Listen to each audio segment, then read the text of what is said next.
ओम शांति। आपका प्रश्न है कि आपने हेल्थ एंड माइंड के टॉपिक में बोला कि फ्रीक्वेंसी पॉजिटिव बातों से बनती है, बढ़ती है। 5 से 7 हजार हो तो घर में बहुत कुछ खुशी में रहते हो, तो मैं कैसे समझूं कि घर की फ्रीक्वेंसी कैसी कितनी है? उत्तर है, देखो, फ्रीक्वेंसी बनती है हमारे संकल्पों से। अगर हमारे मन के संकल्प व्यर्थ, नेगेटिव, टॉक्सिक विचार चलते रहते हैं तो फ्रीक्वेंसी नीचे जाती है, एनर्जी लेवल डाउन होता जाता है। अगर हम अच्छा श्रेष्ठ संकल्प चलाते हैं तो फ्रीक्वेंसी बढ़ती है। तो 5 हजार से 7 हजार होती है तो घर नॉर्मली अच्छा चलता है, लेकिन 7 हजार से बढ़ती है तब हमारा घर में बहुत कुछ अच्छा अच्छा होने लगता है। और 5 हजार से नीचे जाती है तो घर में प्रॉब्लम, बीमारियां, ये सब बढ़ता जाता है, लड़ता झगड़े वगैरह। अभी ये जो फ्रीक्वेंसी है वो मापने की कोई ऐसे नहीं माप सकते, लेकिन उसकी मशीन भी निकली है। हमने पढ़ा था कि आज फ्रीक्वेंसी चेक करने की भी मशीन है और ओरा चेक करने की भी मशीन है। लेकिन वैसे भी हमारे घर के वातावरण से हम समझ सकते हैं कि कैसा हमारे घर में सब लोग व्यवहार करते हैं, कैसा चलता है। उस अनुसार समझ सकते हैं कि हमारी फ्रीक्वेंसी अच्छी है, नॉर्मल है। कई घर में आप जाएंगे तो घर में भी खड़े रहने का भी मन नहीं होगा, ऐसा लगेगा कब यहाँ से चले जाए। और कई जगह पे हम जाएंगे तो ऐसा लगता है बस यहाँ ही बैठे रहे, जाने का मन ही नहीं रहेगा, माना उस घर से निकलने का मन नहीं होगा। तो ये सब फ्रीक्वेंसी है। तो अगर हम रोज अच्छे विचार चलाते रहेंगे तो हमारी घर की फ्रीक्वेंसी जरूर बढ़ेगी। और इसका भी साइंस अनुसार मैंने बताया क्या इसके पीछे राज है। जब हम अच्छे विचार चलाते हैं तो हमारे ही 4 फुट के जो सूक्ष्म शरीर है, जो कर्मों से भरा है, उसमें एनर्जी के रूप में कर्म है। तो अच्छे विचार से हम अच्छा अच्छा एनर्जी बाहर लाते हैं, माना पुण्य कर्म बाहर आते हैं। इससे हमारी घर की फ्रीक्वेंसी बैलेंस रहती है या बढ़ती है। लेकिन अगर हम नेगेटिव सोचते, व्यर्थ सोचते, तो हम हमारे ही खुद के पाप कर्म बाहर लाते हैं। इसीलिए घर में सब कुछ प्रॉब्लम बढ़ते जाते हैं।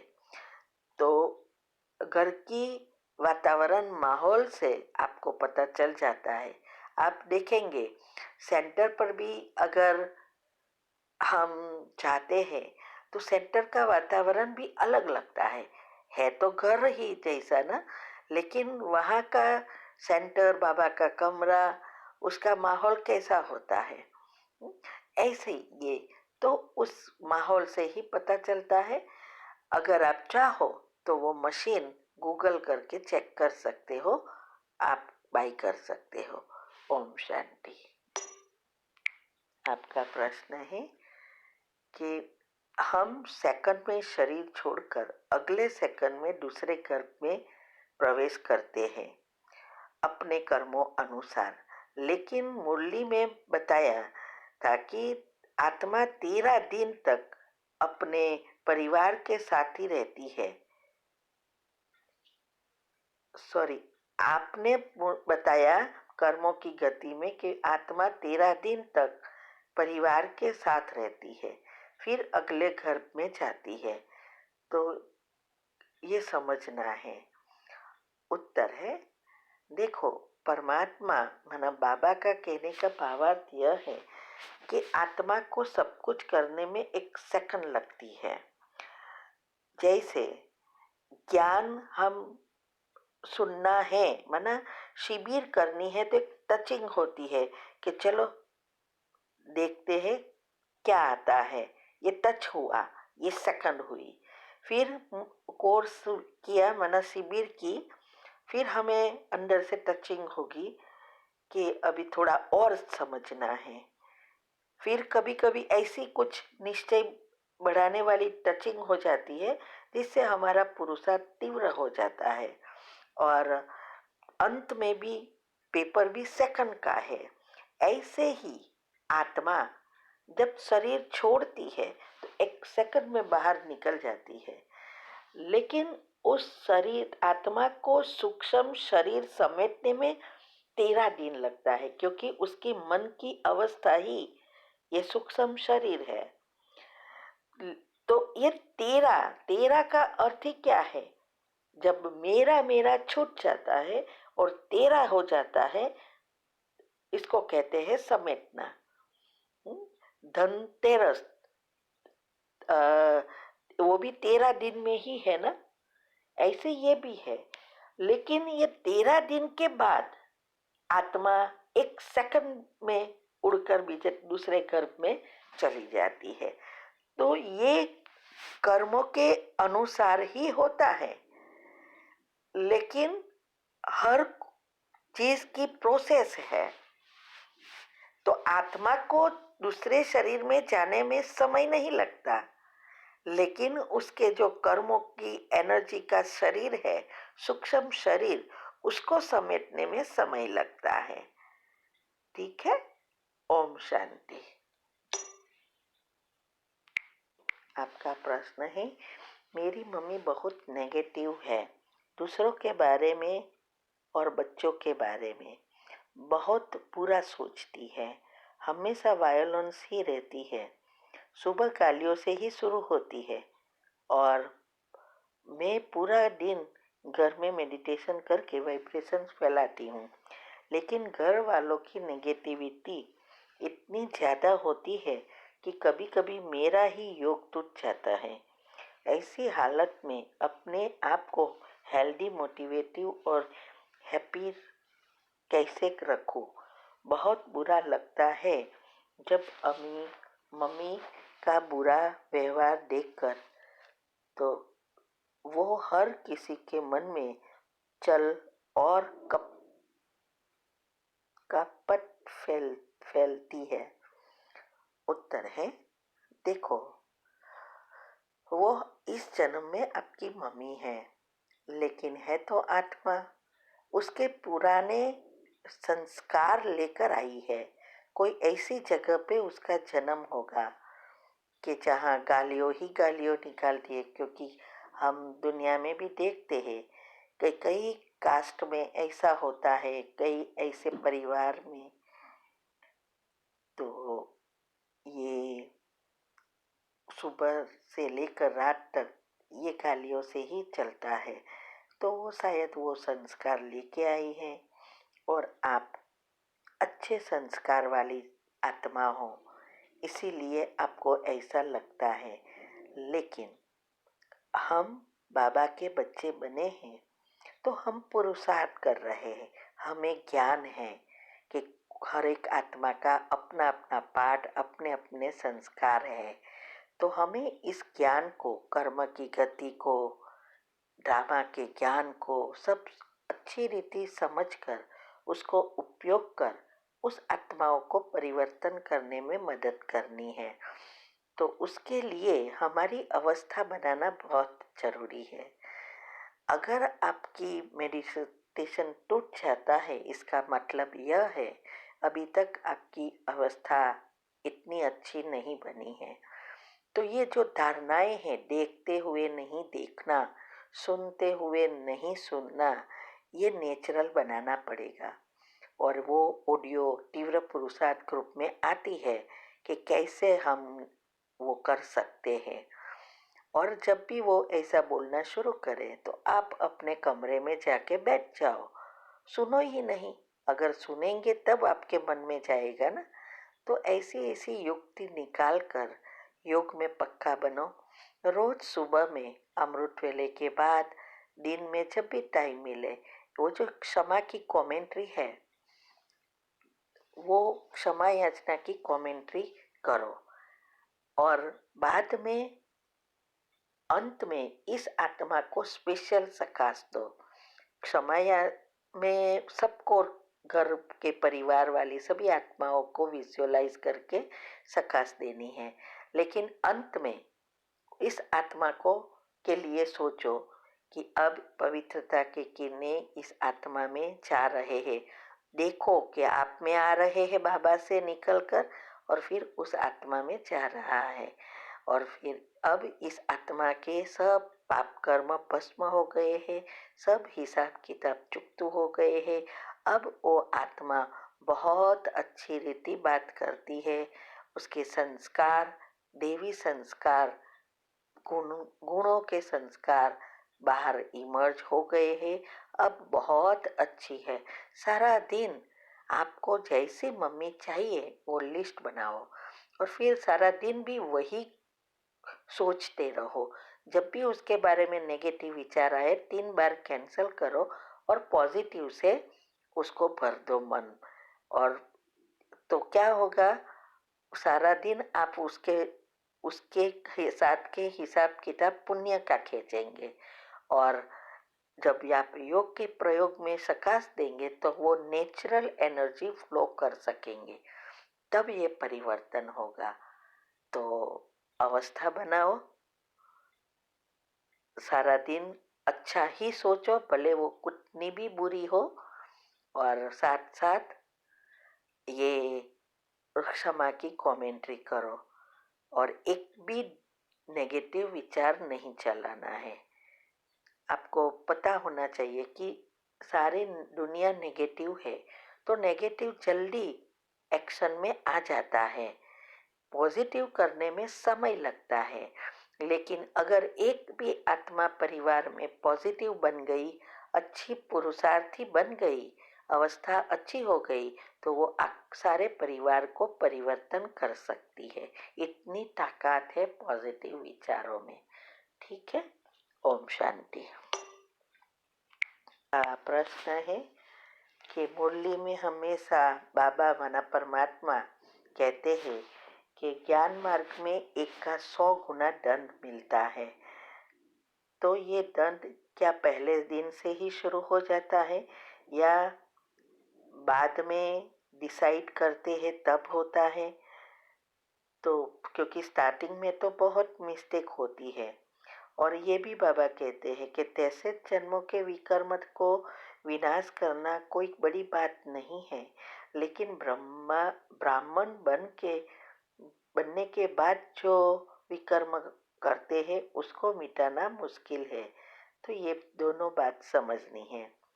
उत्तर है, देखो ये जो कहते हैं 1 का 100 गुना या 1 का पदम गुना, तो ये कर्म की गति हमारी बदल जाती है जब हम परमात्मा के बच्चे बनते हैं। क्योंकि पुण्य भी 1 का पदम गुना है, तो पाप भी 1 का पदम गुना होता है। इसीलिए बाबा कहते हैं कि ध्यान दो। इसके लिए ही बाबा ने समझाया कि कर्म की गुह्य गति और ड्रामा का ज्ञान, ये दोनों प्रैक्टिकल रूप में उपयोग करो। इससे ही हम पुराने कर्म भस्म कर सकते हैं और नए पर ध्यान रखकर कंट्रोल कर सकते हैं। तो लेकिन ये शुरू से नहीं होता है, क्योंकि शुरुआत में तो हम सिर्फ अभी चालू किया है।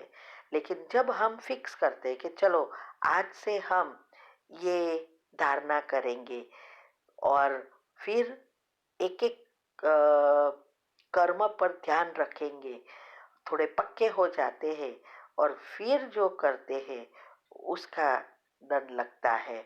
पहले शुरुआत में अनजाने में जब कर लेते हैं उसका नॉर्मल होता है, लेकिन धीरे धीरे हमारे अंदर ज्ञान जाता है और ज्ञान की समझ आने लगती है। फिर भी जानबूझकर हम कर रहे हैं, हमें पता है उस समय कि ये नहीं करना है, फिर भी हम करते हैं, तो उसका लगता है, लेकिन पहले से नहीं। तो इसीलिए बाबा कहते हैं कि तैसे जन्म के कर्म तो एक के एक थे, लेकिन अभी थोड़े समय में हम कितना ज्यादा पाप कर्म कर लेते हैं। इसीलिए बाबा एक ये समझाने के लिए कहते हैं, क्योंकि जिससे हम ध्यान रखें हमारे कर्म पर कि भाई हमारा एक का 100 गुना बन रहा है, ऐसा करके हम ध्यान रखेंगे। इसीलिए बाबा चेतावनी देते हैं। ओम शांति।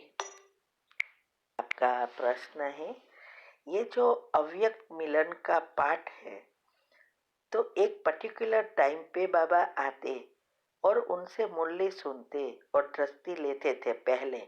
लेकिन अभी तो क्या है कि जब अव्यक्त का भी अव्यक्त पाठ आ गया, तो क्या बाबा अभी भी उस टाइम पे आते हैं? जब पुरानी मुरली शुरू होती है या सारे दिन ही बाबा मिलन है, कैसे देखे और कैसी स्थिति होनी चाहिए? मिलन वाले दिन बाकी दिनों से अलग कैसे है, ये समझना है। उत्तर है, देखो, ये जो अभी पाठ चल रहा है वो एक अनोखा पाठ है। हमें भी इतना पता नहीं है, लेकिन हमने मंथन करके उसको समझने का प्रयत्न किया है।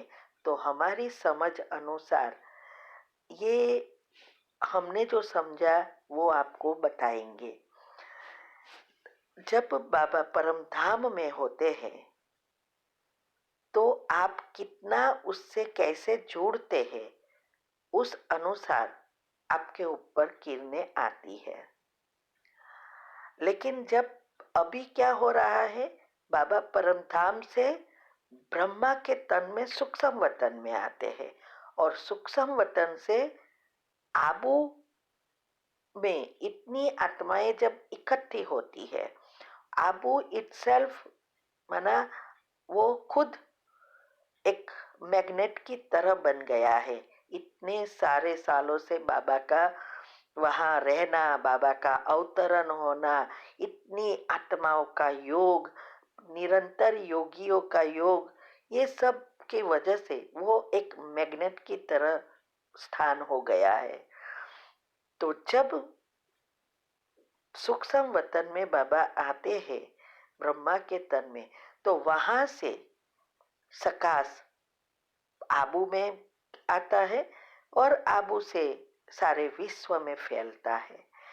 तो ये एक मेरे ख्याल से ऐसा है कि एक हम जितना मैग्नेट बने हैं, माना कितनी हमारी याद पावरफुल है, उस अनुसार उसको खींचना इजी है। इसीलिए बाबा हमेशा पहले भी कहा करते थे, भले मैं आबू में आऊं, लेकिन आपको तो परम धाम में ही मुझे याद करना है। इसका मतलब यह हुआ, बाबा जहां भी हो सारे विश्व में उसकी किरणें फैलती है, लेकिन जितना वो नजदीक आता है उस जगह पे ज्यादा होगा। जैसे सूर्य के किरणें हैं, तो जिस देश पर उसका फोकस होता है वहां लाइट ही लाइट है, और जिस देश पर फोकस नहीं होता है तो अंधियारा हो जाता है, और जिस देश पर मिडल है, मीडियम है, तो थोड़ा उजाला होने वाला है। ऐसे ही जब बाबा दूर है तो वो हमें स्वयं खींचना पड़ता है 10वें डायमेंशन से। लेकिन ये तो 5 तत्वों के ऊपर सूक्ष्म वतन में आ जाते हैं, और फिर उसी समय वो सारा दिन नहीं रहते, 1 घंटे के लिए ही जो फिक्स टाइम किया है। और उस समय अगर हम अपनी अवस्था अच्छी रखकर उससे योग लगाए तो हम अच्छी रीति एनर्जी प्राप्त कर सकते हैं, और अनुभव भी होता है। ये सब भावना और निश्चय पर है। जिसको संशय आया उसको कुछ समझ में नहीं आएगा। जिसकी बुद्धि की लाइन क्लियर है उसका निश्चय अटल है, और उसको ही ये सब बातें समझ में आएगी और वो उसका लाभ लेगा। इसीलिए अवस्था ही बहुत बहुत महत्व की चीज है। कितनी किसने कितनी अच्छी अवस्था बनाई है, उस अनुसार उसको अनुभव होगा और आत्मा में भी जल्दी जल्दी शक्ति बढ़ेगी। ठीक है। ओम शांति।